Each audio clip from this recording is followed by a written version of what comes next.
আজ আমরা একটা বেশ অদ্ভুত রহস্যের গভীরে ডুব দেব। এমন একটা রহস্য যা আমাদের এই ডিজিটাল জগতের একেবারে ভিত্তিটাকেই কিন্তু নাড়িয়ে দেয়। প্রশ্নটা হলো, কেন কিছু সংখ্যা কম্পিউটারের জন্য একদম পারফেক্ট আশীর্বাদের মতো, আর অন্য কিছু সংখ্যা সেগুলো যেন পুরো সিস্টেমটাকেই ভেঙে ফেলার জন্য বসে আছে? চলুন এই তদন্তটা শুরু করা যাক। তো আমাদের এই তদন্তের একদম কেন্দ্রে আছে এই দুটো সংখ্যা। একবার ভেবে দেখুন তো, একদিকে আছে ৫, কম্পিউটারের জন্য একেবারে যাকে বলে আদর্শ বন্ধু, সবকিছু নিখুঁতভাবে করতে সাহায্য করে। আর অন্যদিকে ৬ যেন একটা অনাহুত অতিথি, সবকিছু কেমন যেন তালগোল পাকিয়ে দেয়। কিন্তু কেন?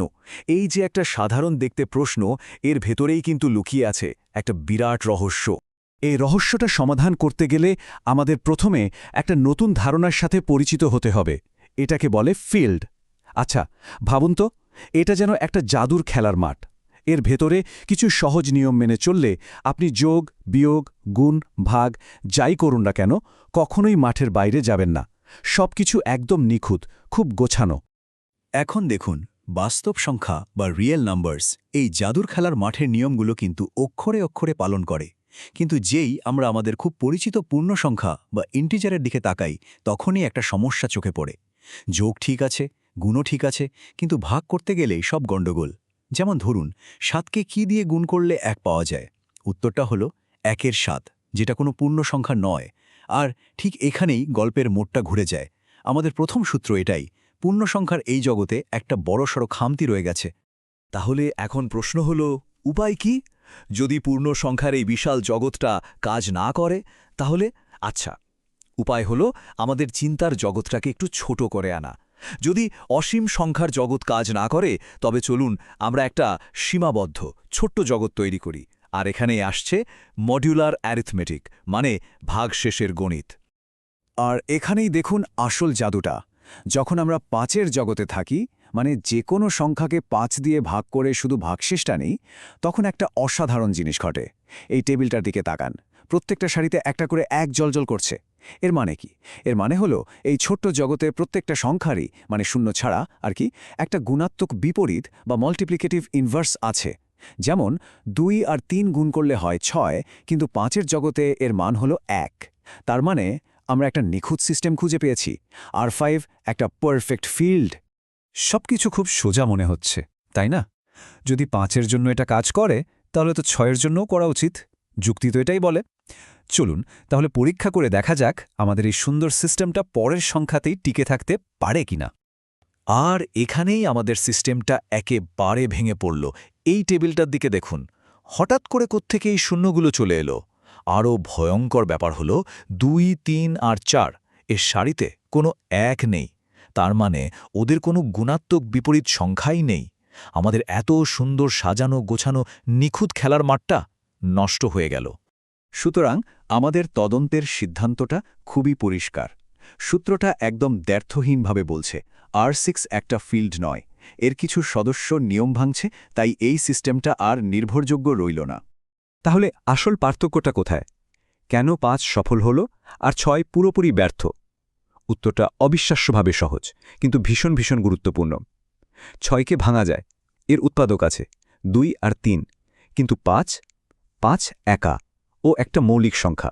আর এটাই হলো মূল পার্থক্য। এই স্লাইডটা হলো আমাদের পুরো তদন্তের সারসংক্ষেপ। আমরা যে নিয়মটা আবিষ্কার করলাম তা হলো, এই মডিউলাস সিস্টেম তখনই একটা নিখুঁত ফিল্ড তৈরি করবে যখন, এবং কেবল তখনই যখন, মডিউলাস বা n সংখ্যাটি একটা মৌলিক সংখ্যা হবে। আসলে মৌলিক সংখ্যাই হলো সেই গ্যারান্টি যা নিশ্চিত করে যে সিস্টেমের ভেতরে কোনো বিশৃঙ্খলা তৈরি হবে না।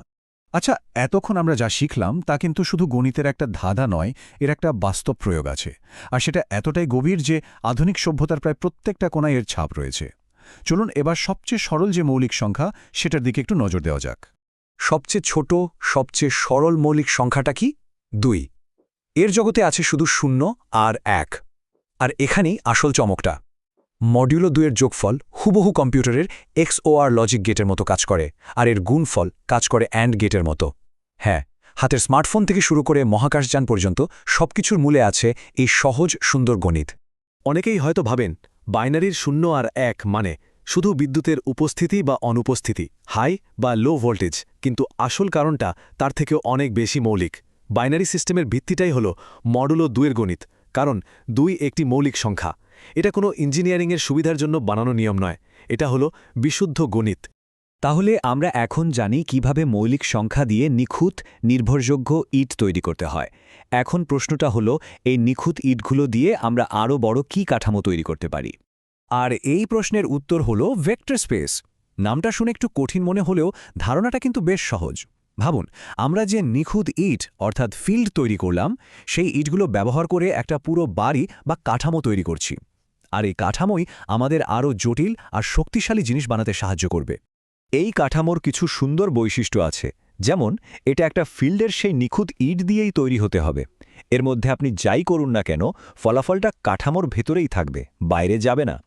এখানে নিয়মগুলো খুব সরল, যেমন একটা ইটের ওপর আরেকটা রাখা আর উল্টোটা করা একই ব্যাপার। সবকিছুই খুব গোছানো, খুব সুশৃঙ্খল। তাহলে ব্যাপারটা দেখুন, আমরা শুরু করেছিলাম একটা সাধারণ প্রশ্ন দিয়ে, 5 কেন ভালো আর 6 কেন খারাপ, আর সেই পথ ধরে আমরা পৌঁছে গেলাম কম্পিউটারের একেবারে হৃৎপিণ্ডে। এখন আমরা জানি কিভাবে এই নিখুঁত গাণিতিক ইট দিয়ে ভেক্টরের মতো শক্তিশালী কাঠামো বানানো যায়। তাহলে চূড়ান্ত প্রশ্নটা হলো, এই জ্ঞান, এই শক্তি মেশিন লার্নিংয়ের জগতে ঠিক কী ধরনের বিপ্লব আনতে চলেছে? এর উত্তর খোঁজার যাত্রাটা কিন্তু সবে শুরু হলো।